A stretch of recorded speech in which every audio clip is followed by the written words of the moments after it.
حضرت ابن عباس رضی اللہ عنہ فرماتے ہیں، قیامت میں دنیا ایسی حالت میں لائی جائے گی کہ بہت بوڑھی عورت، بدصورت گری آنکھیں، دانت آگے نکلے ہوئے لوگوں کے سامنے لا کر کھڑی کی جائے گی اور ان سے پوچھا جائے گا کہ ان کو پہچانتے ہو؟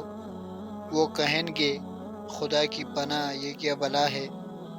اس سے کہا جائے گا یہ وہی دنیا ہے جس کی بدولت ایک نے دوسرے کو قتل کیا، آپس میں قطع رحمی کی، اس کی وجہ سے تم آپس میں ایک دوسرے سے حسد رکھتے تھے، بغض رکھتے تھے اور اس کے دھوکے میں پڑے رہے۔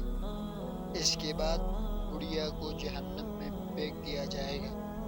وہ چلائے گی کہ میرے ساتھ ان کو بھی لاؤ جو میرے پیچھے تھے، ان کو بھی میرے ساتھ کر دو۔ اللہ تعالیٰ جل شانہ کا ارشاد ہوگا کہ ان کے پیچھے چلنے والوں کو بھی ان کے ساتھ کر دو، تو ان کو بھی جہنم میں پھینک دیا جائے گا۔ اگر آپ ہمارے چینل پر نئے ہو تو ہمارے چینل کو سبسکرائب کرو، ویڈیو کو لائک کرو اور شیئر کرو۔